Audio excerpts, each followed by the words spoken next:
इश्क नबी ने दिल को मेरे दिल बना दिया। दिल तो हर इंसान के पास होता है, मर्द हो या औरत हो, बच्चा हो या जवान हो, मजदूर हो या किसान हो, अमीर हो या गरीब हो, आलिम हो या जाहिल हो, पढ़ा लिखा हो या अनपढ़ हो, राजा हो या प्रजा हो, पब्लिक हो या रियाया हो, कायनात आलम के हर जानदार के पास दिल है। लेकिन हकीकत में वही दिल जन्नत का गहवारा बन जाता है जिस दिल में मुस्तफा की सच्ची मोहब्बत हुआ करता है, हसन हुसैन के नाना जान का सच्चा इश्क हुआ करता है। क्यों? यही वजह है कि आला हजरत ने अपनी शायरी में भी दिल का तज़किरा किया है।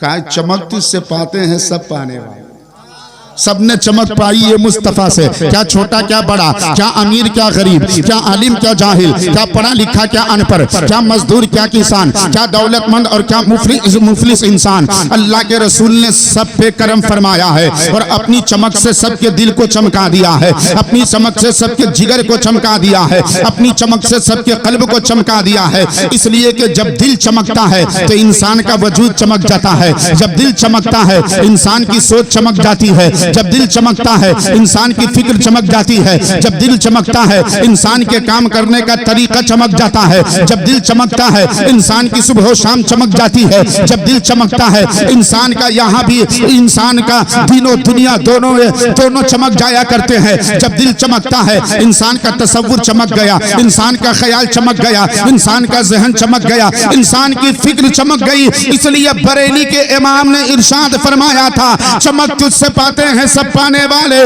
मेरा दिल भी चमका दे चमकाने वाले, बरसता नहीं देख कर अब्र रहमत, बदों पर भी बरसा दे। नारे तकबीर, नारे रिसालत, मसलके आला हज़रत उलमाए अहले सुन्नत हज़रत अल्लामा मुफ्ती अशरफ रज़ा बरकाती, नारे तकबीर, नारे रिसालत। इसलिए शायर ने लिखा, इश्क़ नबी ने दिल को मेरे दिल बना दिया, अब महशर में मुंह दिखाने के काबिल बना दिया।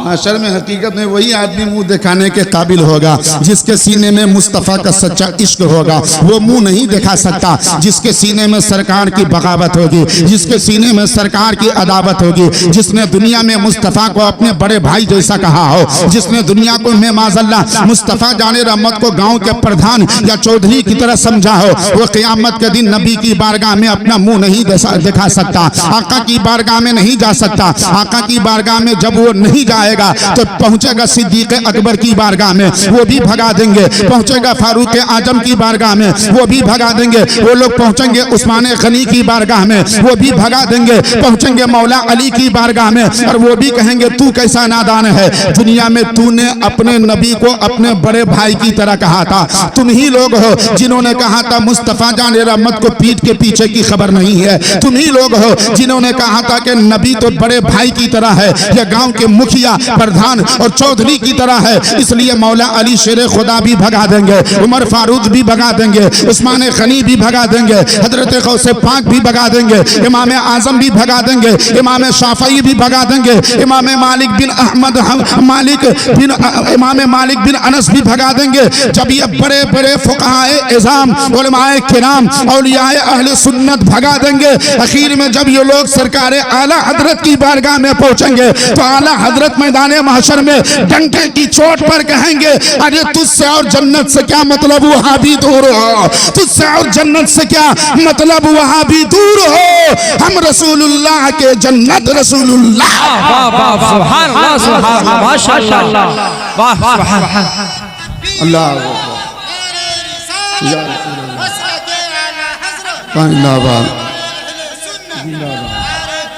अल्लाह अकबर। हम रसूलुल्लाह तो क़यामत के दिन जन्नत उसी को मिलेगी जो रसूलुल्लाह का होगा, सरकार का सच्चा गुलाम होगा। जन्नत में तो उसी का आला मकाम होगा, और जो सरकार का बागी होगा वो यहाँ भी बदनाम, क़यामत के दिन भी बदनाम। है मुस्तफ़ा जाने रहमत के प्यारे दीवानों, शादी की निस्बत से आज की इस महफिल का इनेकाद हुआ है। मैंने कहा था कि दो बात समझ जाएगा, अल्लाह ने दुनिया के हर शौहर को बीवी के लिए लिबास करार दिया है और हर बीवी को शौहर के लिए लिबास करार दिया है।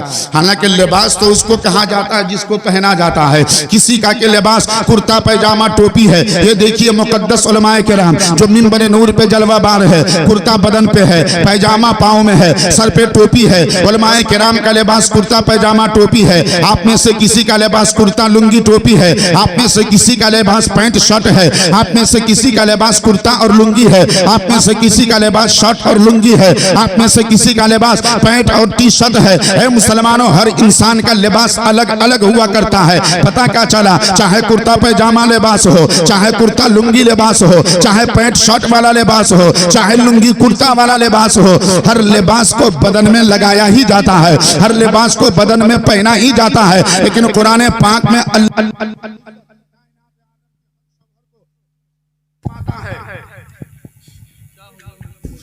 कायनात आलम के हर शौहर को इरशाद फरमाता है, सुनो सुनो, तुम अपनी बीवी के लिए लिबास हो, तुम्हारी बीवियां तुम्हारे लिए लिबास हो। अल्लाह की कायनात समझ में नहीं आ रहा है। शौहर बीवी के लिए लिबास कैसे और बीवी शौहर के लिए लिबास कैसे? लिबास को तो पहना जाता है, लिबास को तो जिस्म में लगाया जाता है, लिबास को तो ज़ेब तन किया जाता है। लेकिन तूने इरशाद फरमाया है इसलिए कि तेरा फरमान लाजवाब है, कुरान लाजवाब है, कुरान की हर आयत लाजवाब है, कुरान लाजवाब है, कुरान की हर सूरत लाजवाब है, कुरान लाजवाब है, कुरान का हर फरमान लाजवाब है, कुरान लाजवाब है, कुरान का हर ऐलान लाजवाब है, कुरान लाजवाब है, कुरान के हर का तो सकनात लाजवाब है, कुरान पर हम लोगों का ईमान रखना भी लाजवाब है। इसलिए सुन्नी मुसलमान सीना ठोक कर कुरान की मोहब्बत में आकर कहता है कौले मोहम्मद कौले खुदा, फरमान न बदला जाएगा, है कौले मोहम्मद कौले खुदा, फरमान न बदला जाएगा।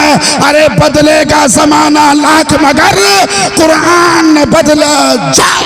सुभान अल्लाह। नारे तकबीर, नारे रिसालत, मसलके आला हजरत उलमाए अहले सुन्नत हजरत अल्लामा मुफ्ती अशरफ रज़ा बरकाती। नारे तकबीर, नारे रिसालत। सुभान अल्लाह, माशाअल्लाह। तवज्जो है आप हजरात की, गौर कर रहे हैं, दिल से सुन रहे हैं। दिल का बड़ा गहरा ताल्लुक है अमल से। एक बाप अपने बेटे को नसीहत कर रहा था, बेटा स्कूल जा रहे हो ना, दिल लगा के पढ़ना। लेकिन बाप चश्मा लगाए हुआ था। कहा बेटा स्कूल जा रहे हो ना, दिल लगा के पढ़ना। बेटा भी बड़ा होशियार था, शरारती था। तीसरी मरतबा बाप ने नसीहत कर दी, बेटा स्कूल जा रहे हो ना, दिल लगा के पढ़ना। बेटा गुस्से में आके कहता है, अब्बा जान अपने चश्मा लगा के पढ़ते, हमको दिल लगा कर पढ़ने के लिए कहते हैं। ए मुस्तफ़ा जाने रहमत के प्यारे दीवानों, दिल से सुनिए, ईमान में चल जाएगा। मैं आपको बताऊं कि अल्लाह ने शौहर को बीवी का लिबास क्यों करार दिया, क्यों कहा? सुनिए, लिबास का एक काम है, चाहे वो कुर्ता पैजामा वाला लिबास हो, चाहे पैंट शर्ट वाला लिबास हो, चाहे कुर्ता लुंगी वाला लिबास हो, चाहे टी शर्ट और पैंट वाला लिबास हो। लिबास का एक काम है, मकसद एक ही है, क्या? जिस्म को छुपाना, पर्दा डालना, पर्दा पोशी करना, ढांप लेना।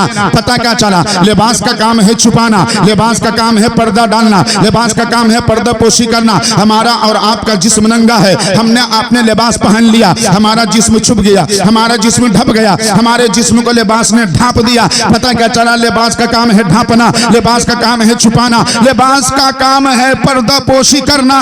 अब इस बात को समझिए कि अल्लाह ने कुरान में शौहर को बीवी का लिबास और बीवी को शौहर का लिबास क्यों कहा? क्योंकि लिबास का माना ही होता छुपाना, लिबास का मकसद ही होता छुपाना, लिबास का मतलब ही होता छुपाना, लिबास का माना ही, लिबास का मतलब ही होता पर्दा पोशी करना। अब मुझे कह लेने दिया जाए, कुरान पाक में अल्लाह तबारक व तआला ने शौहर को बीवी का लिबास और बीवी को शौहर का लिबास इसलिए कहा है ताकि दुनिया के तमाम लोग इस बात को जान ले, कुरान पाक की रोशनी में सबसे अच्छा शौहर वो है जो अपनी बीवी के ऐब को छुपा ले, और सबसे अच्छी बीवी वो है जो अपने शौहर के ऐब को छुपा। अच्छे शौहर की जिम्मेदारी है कि अपनी बीवी के ऐब को छुपाए, कमी कमजोरी को छुपाए, उस पे पर्दा डाले। ऐसा नहीं कि खुदा न खास्ता खाना तो बनाती है लेकिन कभी नमक ज्यादा पड़ जाता है, कभी नमक कम पड़ जाता है तो अपने साथियों में जाके बयान करे, फोन करके अपने सास ससुर को परेशान करे। आपने अपने बेटी को खाना बनाने का ढंग नहीं सिखाया है, नादान। वह इंसान है, गलती इंसान ही से होती है, वह इंसान है, खता इंसान ही से होती है, वह इंसान है, लफ्ज़िश इंसान ही से होती है। तुमने अपनी बीवी के ऐब को, बीवी के ऐब के पर्दे को चाक करके रख दिया, उसकी कमी को बयान करना शुरू कर दिया। कभी उसके माँ बाप के पास, कभी अपने साथियों के पास, कभी अपने रिश्तेदारों के पास, कभी अपने चाहने वालों के साथ पास, कभी अपने भाइयों के पास। अरे ऐब छुपाने की कोशिश करो। अल्लाह के प्यारे रसूल फरमाते हैं, दुनिया में कोई इंसान अगर किसी इंसान के ऐब को छुपाएगा तो अल्लाह के दरियाए करम को जोश आएगा और अल्लाह ताला ऐब छुपाने वाले इंसान के सारे ऐब को छुपा करेगा। सुभान अल्लाह। नारे तकबीर, नारे रिसालत, मसलके आला हजरत, उलमाए अहले सुन्नत, फैज़ाने आला हजरत, हजरत अल्लामा मुफ्ती अशरफ रज़ा बरकाती। नारे तकबीर, नारे रिसालत। मियां बीवी में जिंदगी के दो ऐसे पहिए हैं, जिंदगी की गाड़ी के ये दोनों ऐसे पहिए हैं कि अल्लाह ने दोनों को इत्तेफाक और इत्तेहाद के साथ रहने का हुक्म दिया है। जिस घर में मियाँ बीवी में इत्तेफाक हो वह घर रहमत और बरकत का गहवारा बन जाता है। और मियाँ बीवी में ही अनबन हो जाए, खट और पट हो जाए, उलझन हो जाए, तू मैं हो जाए, बीवी उधर गाल फुला ले, मियाँ इधर मुंह फुला ले। बीवी चाहे हम नहीं पहले बुलाएंगे, क्यों? उसको खाना पड़ेगा तो हमारे ही पास आना पड़ेगा। चूल्हा हम ही जलाएंगे, खाना हम ही बनाएंगे, रोटी हम ही पकाएंगे, जाएगा मियाँ साहब कहाँ?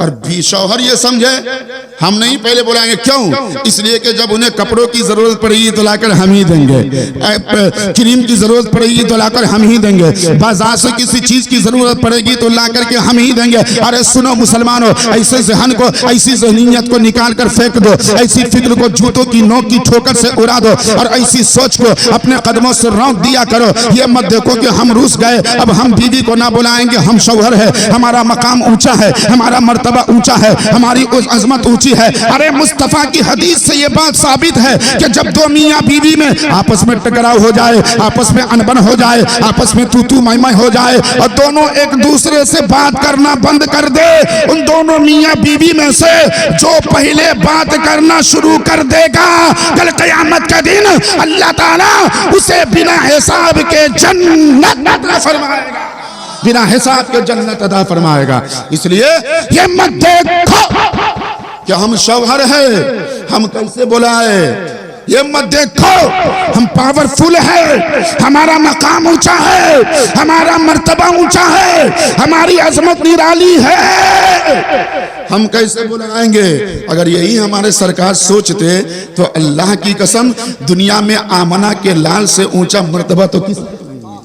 हमारे सरकार तो अपनी बीवियों से इतना प्यार करते थे, इतनी मोहब्बत करते थे, सरकार कहीं बाहर से आते और घर में दाखिल होते और हजरत आयशा सिद्दीक़ा या जिस उम्महातुल मोमिनीन के घर, जिस उम्मुल मोमिनीन के घर में दाखिल होते और देखते कि मुस्तफ़ा जाने रहमत की ज़ौजा मोहतरमा, प्यारी बीवी, आंखों की ठंडक, अगर कोई काम कर रही है और वो काम अभी अधूरा है, मुस्तफ़ा जाने रहमत खुद अपने हाथों से करने लगते थे। कभी सरकार अपने हाथों से घर की सफाई कर लेते थे, कभी सरकार अपने हाथों से कपड़ों की सफाई कर लेते थे, कभी सरकार अपने हाथों से जानवरों को चारा डाल दिया करते थे, कभी मुस्तफा जाने रहमत अपने हाथों से अपने बर्तनों की सफाई कर लेते, अपना खाना बना लेते थे।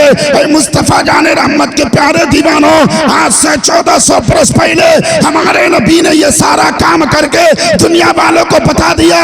अरे मुसीबत के वक्त में घर के काम में अपनी बीवी का साथ देना ये कोई बिदात नहीं है, बल्कि आमना के लाल की सुन्नत।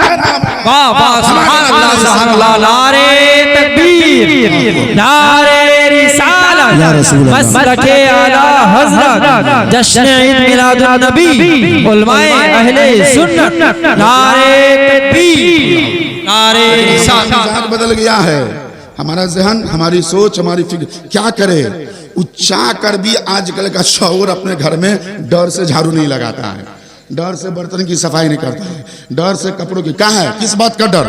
क्या अगर उसने किसी दिन, बीवी बीमार है, बुखार से तप रही है, हालत खराब है, बिस्तर पे लेटी हुई है, कचरा आंगन में पड़ा हुआ है, पड़ा रहने देगा। बर्तन में गंदगी है, गंदगी रहने देगा। घर की सफाई नहीं हुई है, नहीं करेगा सफाई अपने हाथों। क्यों? वो सोचता है कि अगर हम अपने हाथों से घर की सफाई कर लिए, बर्तन साफ कर दिए, कचरा साफ कर दिए, गांव के कोई मुखिया टाइप का आदमी ने देख लिया ना, तो एफएम और बीबीसी लंदन बन के पूरे मोहल्ले में प्रचार कर देगा, फलानवा का बेटा तो जोरू का गुलाम नहीं। कमरे भाई, उनको डर रहता है इस बात का। ए मुस्तफा जाने रहमत के प्यारे दीवानो, जो सोच रहा है सोचने दो, वो करो जो मुस्तफा ने सोचा है, वो करो जो नबी ने फरमाया है, वो करो जो मुस्तफा जी ने फिक्र दी है, वो करो जो आका ने सबक दी है। अरे दुनिया वालों की निगाह में अच्छा बनने की कोशिश मत करो, अल्लाह के नजदीक अच्छा बनो, अल्लाह के रसूल की निगाह में अच्छा बनो, अल्लाह की बारगाह में अच्छा बनो, मुस्तफा की बारगाह में अच्छा बनो। दुनिया वालों के नजदीक बुरे हो, अल्लाह के नजदीक तुम अच्छे हो, तो तुम ही यहाँ कामयाब हो और तुम ही क़यामत के दिन कामयाब हो। हंसने दो। ये वैसे भी दुनिया वाले किसी को सुख देखते हैं तो चैन से रहने नहीं देते, और किसी को अच्छा देखते हैं तब भी टेंशन, मालदार होना देख ले तब भी टेंशन, किसी का बेटा पैसा भेजा 5 कट्टा खेत ले लिया तभी टेंशन, 2 कट्टा जमीन ले लिया तभी टेंशन, टेंशन पे टेंशन। ऐसा लगता है कि उसमें से मिल जाएगा उसको पेंशन।